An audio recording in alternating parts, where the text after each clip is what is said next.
皆さんこんにちは。今回は京都の清水寺を紹介します。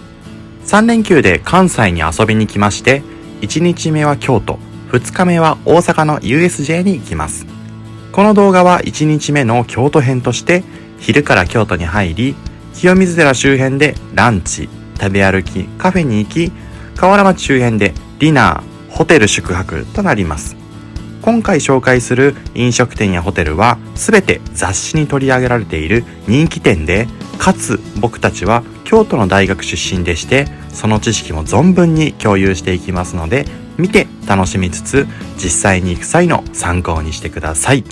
では行きましょう。まずは京都駅から清水寺に向かいます。清水寺へはバスで15分くらいでして、清水道というバス停で降りれば歩いて清水寺に到着です。東京からでしたら9時に東京を出れば11時半頃に京都に着くことができます。清水道で下車し、清水寺に向かいます。最初は道中にある湯豆腐の名店でランチを食べようと思います。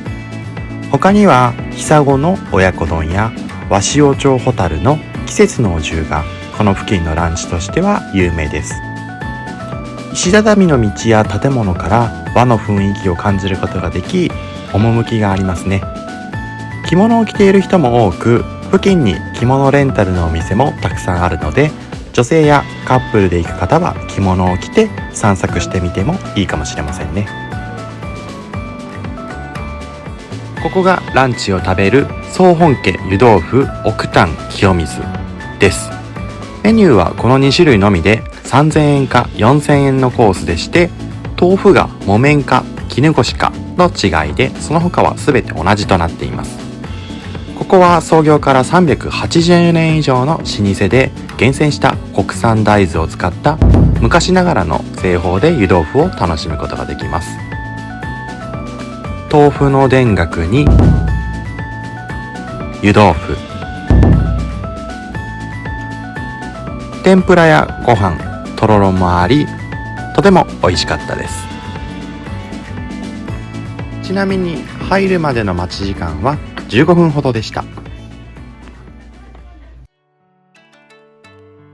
昼ご飯を食べ終わり、そのまま参道を歩いて清水寺に向かいます。参道には食べ歩きができるスイーツやカフェ、漬物や雑貨やお土産屋などいろいろあります。お土産ならひとまず八つ橋が鉄板ですね。ちなみに僕たちは京都の大学出身で、かつ観光のサークルに所属していました。清水寺をはじめ嵐山、金閣寺、銀閣寺など基本的な観光地は全て行きました。自分たちだけで楽しむのもそうですが、修学旅行生に観光地の案内などもしたので、久しぶりの京都がとても懐かしいです。個人的には紅葉の季節の嵐山、南禅寺あたりがおすすめなので、清水寺にはもう行ったことがあるよという方はぜひそちらも行ってみてください。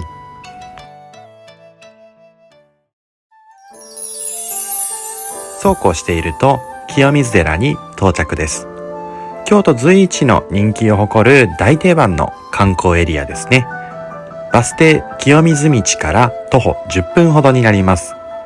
平安時代の西暦778年に建てられた寺で、約1200年以上前に誕生したことになりますね。今くぐったこの正門は仁王門といい、鮮やかな朱色が特徴的です。そして目の前にあるのが西の門と書いて西門と読みます。ここから見る夕日の景色は極楽浄土を彷彿とさせるほど素晴らしく、日相観という夕日を見て悟りを得るという修行に利用されたそうです。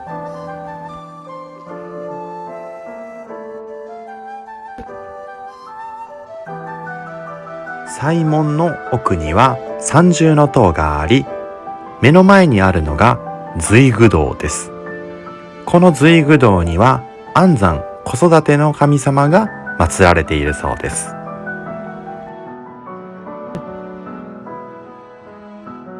さらに奥に進むと本堂につながります。その手前で拝観料を払う必要があり、料金は400円となります。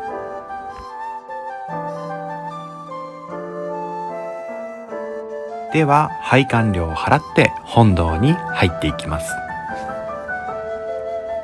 本堂は高さ13メートルで4階建てのビルに相当します。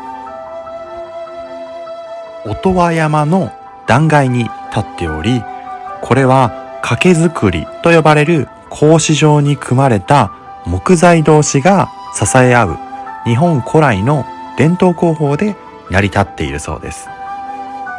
今の舞台は1633年に再建されたもので、清水寺には年間少なくとも500万人以上の観光客が訪れるらしいので、300年以上たくさんの人が訪れても壊れないと考えるとすごいですね。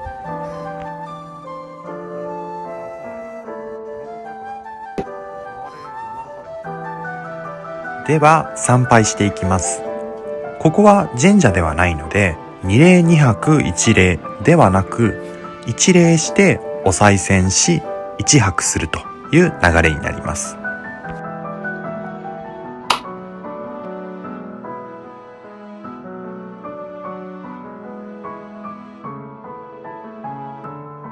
その先を進むと地主神社があります。ここは縁結びの神様が祀られており、恋占いの石などがあります。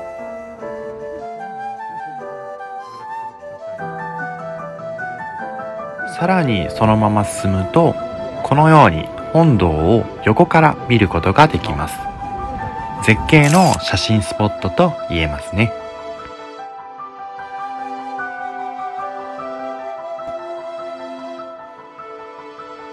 そのまま進み、坂を下っていきます。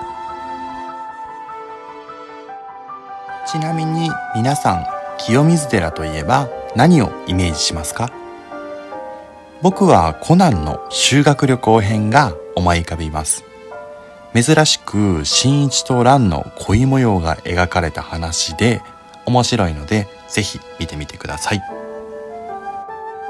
下った先に音羽の滝があります。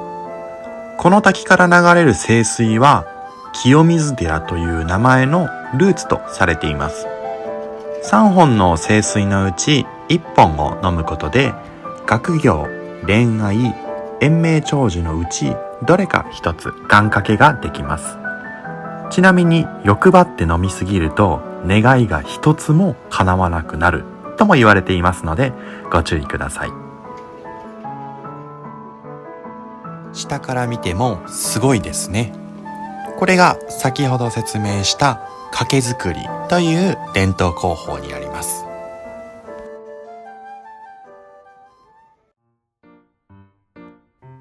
清水寺を参拝した後は、京都といえばという抹茶スイーツを食べようと思います。参道を降りたところにある天というカフェです。雑貨屋にカフェが併設されており、抹茶レアチーズケーキがおすすめです。こちら料金はドリンクとセットで1320円。見た目も良く、味も甘すぎず食べやすくて美味しいです。コップも可愛いですね。先ほどの店の前を曲がると三寧坂があり、そのまま進むと二寧坂、ねねの道に続きます。左に見えるお店が三年坂マルンというお店です。飴やコンペイトーを瓶詰めにした可愛いお菓子や雑貨が販売されています。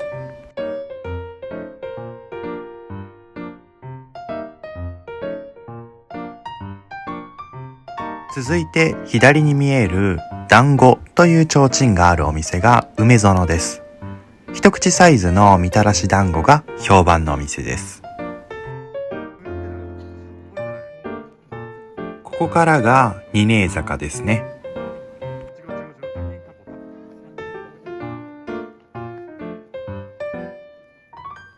右上に大きな看板の見えるお店が新見です。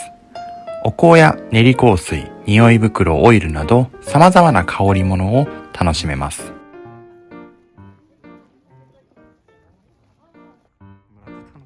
この先が高台寺となっており、拝観料は600円。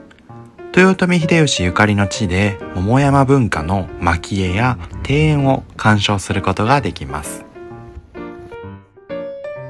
目の前の道がねねの道ですね。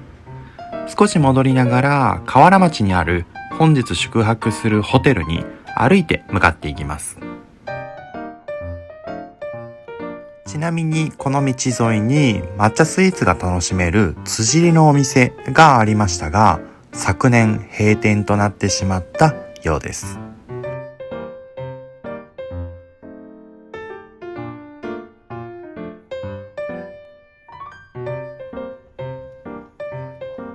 先ほどのねねの道からまっすぐ15分ほど進むと鴨川があり、そのすぐ先が本日宿泊するホテルになります。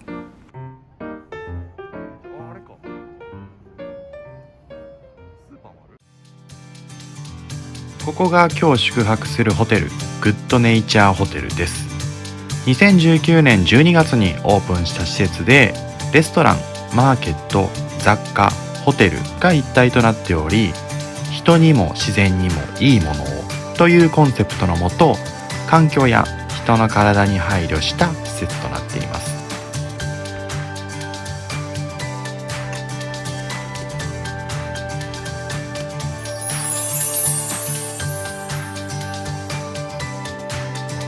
部屋はこんな感じです。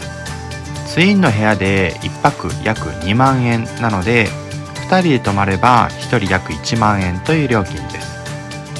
綺麗な部屋で、かつ河原町からすぐ近くという立地なので、おすすめできるホテルかなという感じです。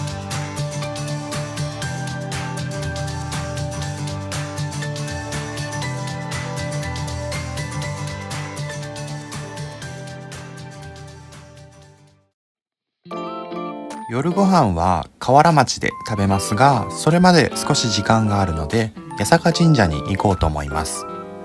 ちなみに河原町は京都一の繁華街で、大学生の飲み会はだいたいここで行われます。もちろん大学生だけでなく大人も楽しめるエリアで、錦市場だったり祇園もこの付近となります。ここが八坂神社です。厄除けや開運、商売繁盛のご利益で知られる神社です。八坂神社の奥には丸山公園という桜が有名な公園があり、大学生の時、新入生歓迎会をここでやった思い出があります。では夜ご飯のお店に向かいます。この前の通りが祇園なのですが、撮影禁止のようです。本都町を通って夜ご飯のお店に向かいます。ここは狭い道の中にたくさんのお店があり、料金も雰囲気も大人向けのお店が多いです。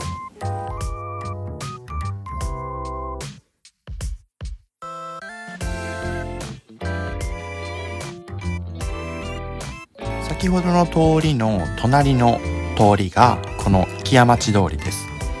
こちらは先ほどと違い、キャッチも多く、お店も若者向けのお店が多いです。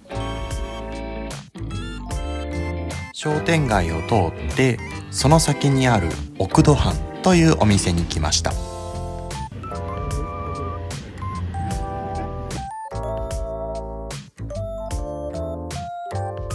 お料理だけ簡単に説明しといてよろしいですか？はい。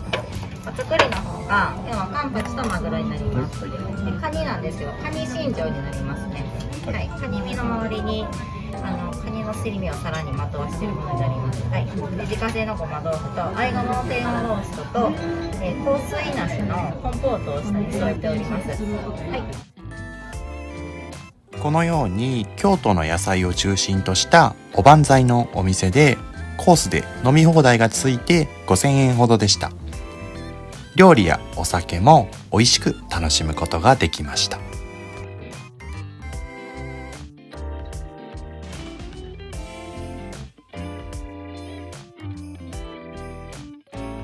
京都旅行編は以上となります。来週翌日大阪の USJ に行った様子をアップしますので、そちらもぜひご視聴ください。最後までご視聴いただきありがとうございました。面白かった、役に立ったという方は高評価、コメント、チャンネル登録のほどよろしくお願いします。ではまた。